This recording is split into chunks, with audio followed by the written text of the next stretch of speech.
What's going on, guys? Welcome back to another War Thunder video. Here we're taking a look at the CORSAIR production. This is a tank that almost no one uses. I suppose that that's primarily because of the fact that almost no one uses Japan at all. Their aircraft have never really been particularly popular, and now that they have tanks, they've never really caught on. And my hope is that we can change that. I'm gonna try to do some more Japanese tank videos. I got some footage of the STA-2, I believe it was, and we'll hopefully get some love for Japan. In this first clip, I rush into the cap because this is a terrible map.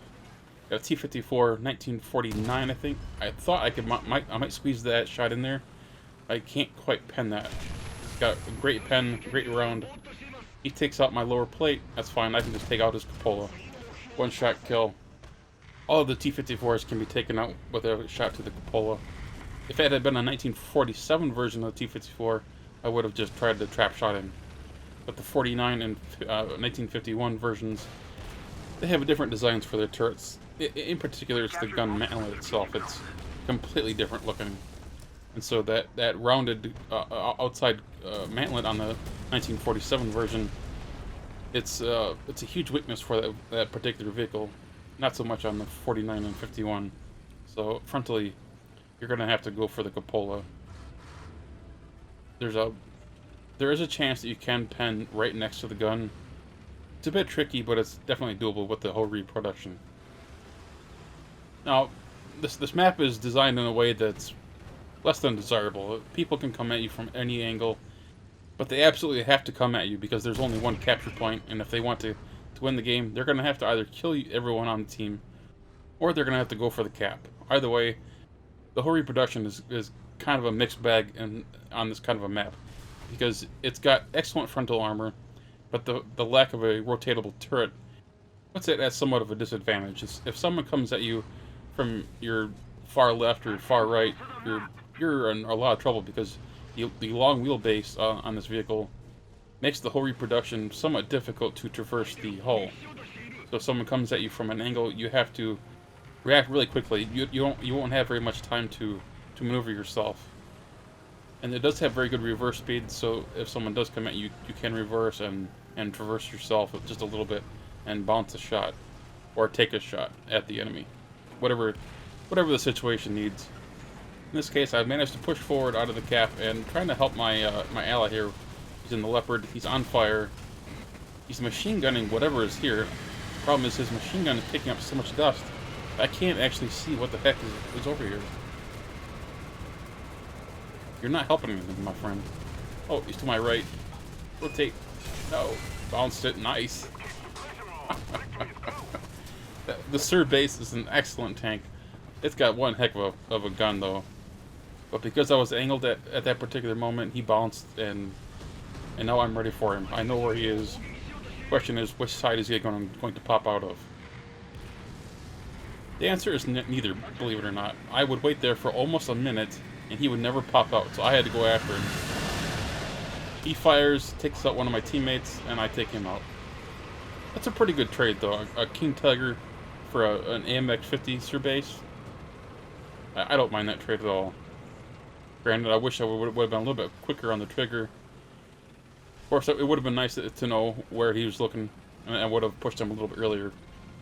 The CORSAIR base wouldn't be the last of my kills. I would actually find this additional French SPA, the AMX-30 DCA, as well as an American T-26E1, or Super Pershing. The T-26E1 is a really nice tank. I know it doesn't get very much respect, but it's actually a pretty good tank, and even when angled, its armor is just nothing for this tank. And he shot me and bounced. It's actually a quite common occurrence for this vehicle. Next up, we have probably the most action-packed minute that I've ever had in this vehicle. Got a T-34-100, I believe. Just bounced off of him. Got an awkward angle there. Boink. You better run, my man. Get out of here. Yep, T-34-100. I don't know how that one penned, but the other one bounced. Got a Panther 2 on the corner of the factory. So long, my friend. Got a M47. I'm well angled. but he's probably firing heat FS. The hay bale eats the heat FS. If that was APHE, it would have likely bounced off my tank. Shoot him in the lower plate, ammo rack him, and we're off and running. That's 3 quick kills, and oh, here's another one. Come on, shoot me. Boink. And deleted. T-44-100. Just like that, eliminated 4 of their only tanks that they had up there. This tank up here, that's dead. But that's a premium T-34-100, a premium M47, a Panther 2, and a T-44-100. And I never lost a crew member in the whole battle. Next up, we find ourselves on Middle East, the best map in the game, Kappa. Up against the Russians, primarily. And there's an Object 120 that's going to come out here in a wicked flank on the left. Come on, Object 120, you can do it. There you go. A tank most people say should be an 8.0. It bounces on me. But he gets his track knocked out, and I finish him off. There's kill number 1. The APFS DS shell on the Object 120 is really nice. It's got good penetration. It's got great killing potential. However, if you don't know where to shoot a whole reproduction, it's not going to bail you out. You have to know where to shoot, and that's one of the issues with people. Is they just don't know where to shoot this thing. You can use that to your advantage and rack up quite a few kills. To come around this corner, I see a T-54 just on his corner, completely unaware of me. I pop him right in the side. Easy side shot. You have to pay attention to all sides of the street when you're peeking down a corner like that. Otherwise, you end up making yourself vulnerable, as he was way over angled. Another tank gets marked here in towards the middle of the map, and I push up just a little bit so I can get a shot on him. Turns out there's a T-62 who's being awfully aggressive and pushing completely beyond the cap, and is going right for our spawn, in fact. Take him out from the side again. If you're not paying attention, you're going to get smoked in this thing. The shell has way too much penetration and high explosive filler to just ignore it. Take a shot at the IS-4, and I aim just a little bit too high or a little bit too low, just depending on where you wanted to shoot, and I just hit that area that you just don't want to hit, that no man's land where nothing's going to depend on that particular spot. If I had a hash, that would have been a great spot, but APHE is not a great placement for that shell. I take out his cannon breach while he's still on reload. I get a kill assist thanks to the Conqueror. That first shot I would have liked to have back. If I had another opportunity, I would have aimed for the gun barrel itself, as that would have taken him out of the action for quite some time. There's some additional action here on the cap. We're now losing the cap, unfortunately.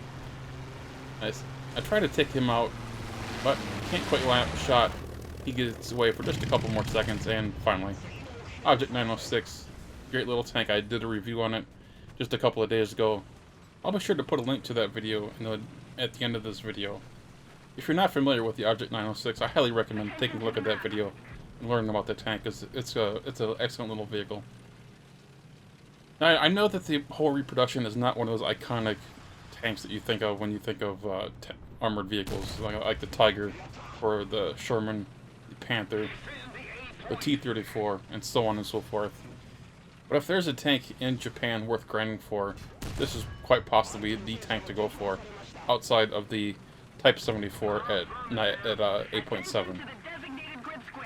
Obviously, the biggest drawback to this vehicle is the fact that you don't have anything else to back it up. There are no other really good 7.0 or 6.7 tanks in Japan, and I don't see that changing anytime soon, unfortunately. That being said, you do have the option to unlock backups and purchase backups with war bonds, and I really recommend doing that. Use some of those war bonds that you've accumulated and buy some backups, and you'll honestly be surprised by this thing. Anyway guys, I hope you all enjoyed this video. If you did, click that thumbs up button, and of course, if you're new to the channel, please subscribe. Take care guys.